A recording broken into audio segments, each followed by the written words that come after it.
Gigaba survives while other Gupta ministers get the chop. Despite the recent emergence of a court finding that he lied under oath, Malusi Gigaba survived President Cyril Ramaphosa's first cabinet guillotine. However, other ministers connected to the Guptas, Dave Van Rooyen, Lynn Brown, Mozi Benzizwane and Faith Muthembi, got the chop. Gigaba was moved from the finance portfolio to home affairs, the portfolio he held when he allowed some members of the Gupta family to be naturalized despite not fulfilling residential requirements. Gigaba waived the residential requirements for the naturalization applications of Ajay Gupta, his wife Shivani, mother Angori, and sons Kamal Kant Sinhala and Surya Kant Sinhala and granted it to them early. He said his actions were by the book. The Portfolio Committee on Home Affairs will meet on Tuesday to discuss this matter. Gigaba allegedly pressured by Guptas. Last week, just before he had to deliver his budget address, it emerged that a court judgment made in December found he had deliberately told untruths under oath. The court also found that Gigaba violated the Constitution. The judgment follows a court battle launched by Fireblade Aviation, owned by the wealthy Oppenheimer family, in November 2016 against the Department of Home Affairs and others. The application sought to have the court declare that approval for a terminal at Tambo International Airport, allegedly granted by Gigaba in early 2016 while he was still Minister of Home Affairs, could not be revoked. It is alleged that Gigaba revoked the approval he originally granted under pressure from the Guptas. While Gigaba was Minister of Public Enterprises, he restructured several state-owned enterprises boards, loading them with alleged Gupta associates.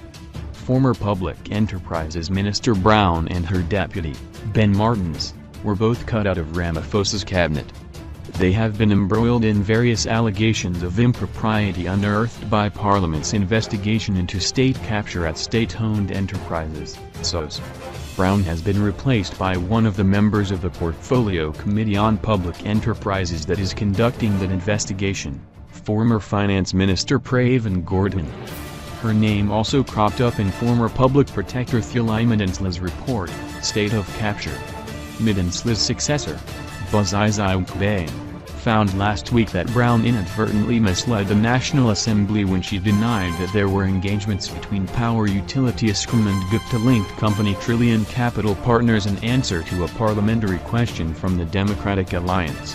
End of troubled tenure for Muthembi. Van Rooyen, nicknamed Weekend Special after his controversial and short-lived stint as finance minister, also got the chop.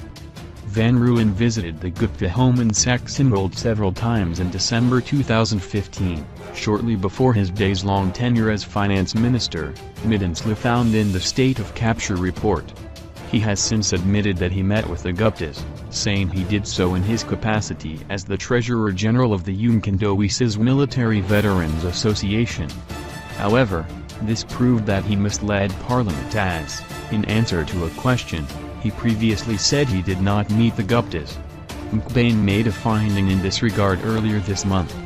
Zwane, who was the Free State Minister for Agriculture at the time the Guptas allegedly milked the Department of R220M in the Vrieg Dairy Farm project, also got booted, to be replaced by African National Congress National Chairperson and Ramaphosa ally Mantashe as Minister of Mineral Resources.